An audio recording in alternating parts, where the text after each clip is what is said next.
और इस वक्त की बड़ी खबर आपको बता दें, भारत और चीन के बीच तनाव जो चल रहा है उसके बीच रक्षा मंत्री राजनाथ सिंह प्रधानमंत्री मोदी से मिलने पहुंचे हैं और इस बैठक में गृह मंत्री अमित शाह भी मौजूद हैं। यानी अभी भी बिल्कुल साफ है, भारत और चीन के बीच तनाव कम नहीं हुआ है। कल रात को हिंसक झड़प में भारतीय सैनिकों के शहीद होने के बाद आज दिन भर दोनों तरफ से एक के बाद एक बयान आते रहे। पहले भारतीय सेना का बयान आया जिसमें सेना ने साफ साफ कहा हमारे 3 जवान शहीद हुए हैं और चीन की तरफ भी नुकसान हुआ है। फिर उसके बाद चीनी विदेश मंत्रालय की तरफ से बयान आया कि भारत ने सीमा पार की और चीन को उकसाया।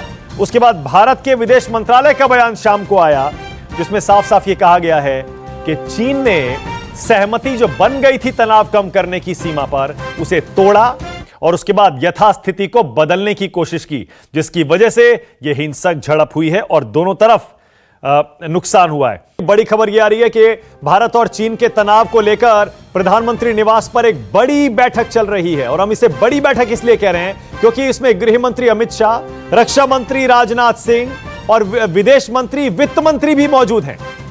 मतलब समझ लीजिए, या तो ये सीसीएस की बैठक है, ये सीसीएस की बैठक लगती है, कैबिनेट कमिटी ऑन सिक्योरिटी।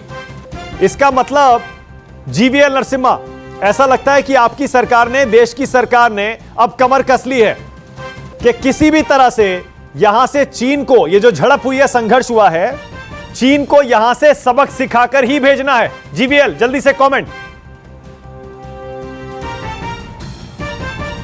विषय को ले रहे हैं क्योंकि अभी तक जो झड़प होती थी उसमें किसी की जान जाने की कोई ऐसा स्थिति नहीं बनती थी।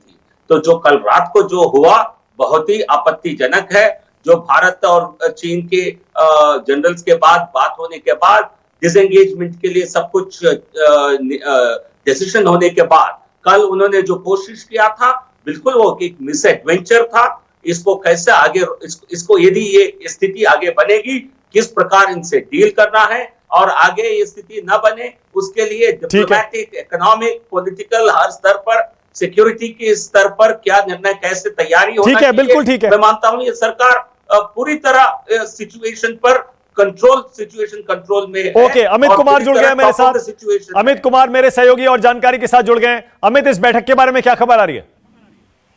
देखिए, आप कह सकते हैं कि चाइना विवाद को लेकर अभी सबसे बड़ी बैठक हो रही है। दिन में तमाम लोगों ने बैठक की, रक्षा मंत्री लगातार ब्रीफ लेते रहे, लेकिन अभी वो तमाम जो बड़े मंत्री हैं, आप कह सकते हैं कि जो सीसीएस के पार्ट हैं, वो सारे लोग वहां पर मौजूद हैं। हालांकि आप इसे सीसीएस नहीं कर सकते, ऑफिशियली किसी ने बताया नहीं कि ये सीसीएस की बैठक है, लेकिन वो सारे लोग, चाहे रक्षा मंत्री हो, गृह मंत्री हो, विदेश मंत्री हो, वित्त मंत्री हो, वो सारे लोग प्रधानमंत्री घर पे मौजूद हैं। करीब 45 मिनट से ये बैठक चल रही है और उसमें जो तमाम हालात हैं उसको लेकर चर्चा हो रही है। और सबसे बड़ी बात की जो एक्शन लेना है या जो नेक्स्ट कोर्स ऑफ एक्शन जो भारत सरकार की तरफ से हो गई उसको लेकर चर्चा हो रही है कि ऐसी परिस्थिति में भारत सरकार को क्या करना है। क्योंकि एक भारत सरकार ने स्टैंड ले रखा है कि अपनी तरफ से प्रोवोक नहीं करना है, लेकिन अपने स्टैंड पे खड़े रहना है, पीछे नहीं हटना है। और कोशिश यही है कि चीन को ये कहा जाए कि वो जो आगे बढ़ रहा है उसको रोका जाए और हम जो सड़क बना रहे हैं वो सड़क हम बनाएंगे। ये स्टैंड पुराना स्टैंड और उसी पर कायम है। लेकिन ऐसी स्थिति में जब वहां पर इस तरह की झड़प हुई जिसमें